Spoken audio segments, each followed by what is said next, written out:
It was a quiet Sunday evening when my wife, Laura, returned home. She carried herself with the same casual confidence she'd worn for weeks, convinced that I was still oblivious to her late-night work meetings and sudden interest in weekend solo getaways.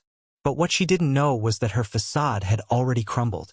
I had seen everything, the texts, the hotel receipts, the selfies she thought she had hidden.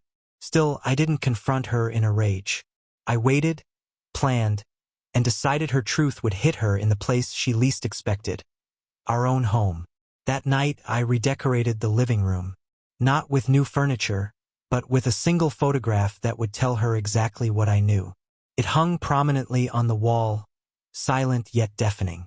When Laura walked through the door, she greeted me with her usual rehearsed smile. "Hey babe, work was exhausting," she said, dropping her purse carelessly on the table. I didn't respond. I simply sat on the couch, waiting.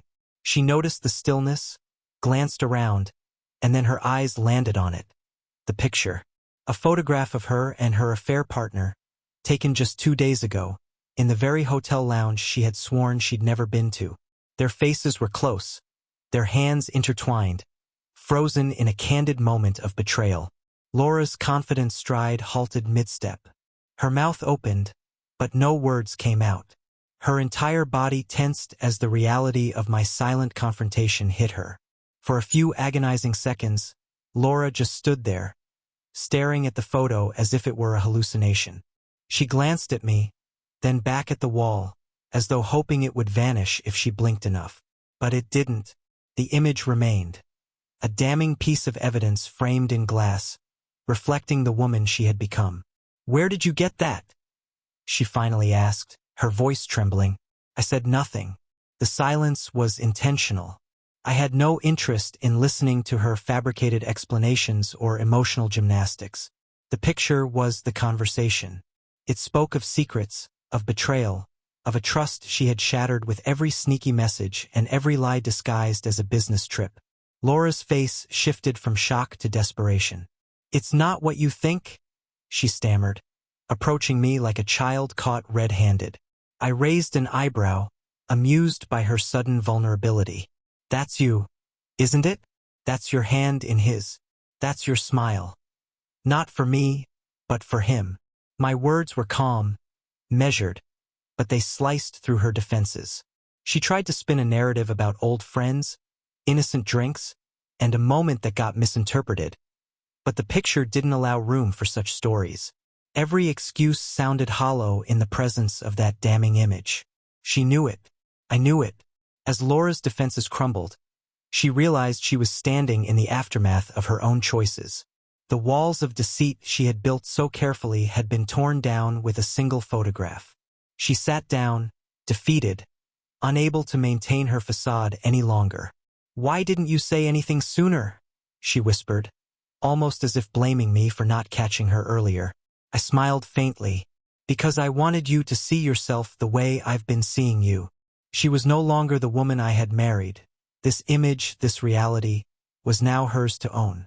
There was no going back. The next few minutes were filled with silence, broken only by Laura's occasional attempts to regain control. But every time her eyes flicked back to the wall, she was reminded of her lie, frozen and undeniable. I stood up, grabbed my overnight bag, already packed, and headed toward the door. "You can stay here, Laura," I said, pausing. "But you'll be staying here alone." She leapt from the couch, pleading, promising that it was a mistake, that she could fix it. But I had already lived through the lies. I had given her the benefit of the doubt too many times. That photograph was my closure. As I walked out, Laura followed me to the door, still grasping at whatever emotional strings she thought she had left. "We can work through this," she insisted. But her words felt rehearsed, like everything else. She never expected to be confronted in this way, not with shouting, but with a mirror to her actions. That single image had flipped the power dynamic. She was no longer the one controlling the narrative. I was, and now, for the first time, she was forced to sit with the consequences of her affair, with no room left to twist the story. I didn't look back as I stepped outside, the night air feeling lighter than it had in months. The photo would remain hanging on that wall, a monument to a trust betrayed, until she decided what to do with it. Whether she took it down or left it to haunt herself was no longer my concern. That night, I chose to walk away with my dignity intact. Sometimes words aren't necessary to expose a lie. Sometimes the truth, displayed in plain sight, is the loudest statement of all. And Laura? She was left standing there, frozen, realizing that her carefully hidden affair was now her entire reality.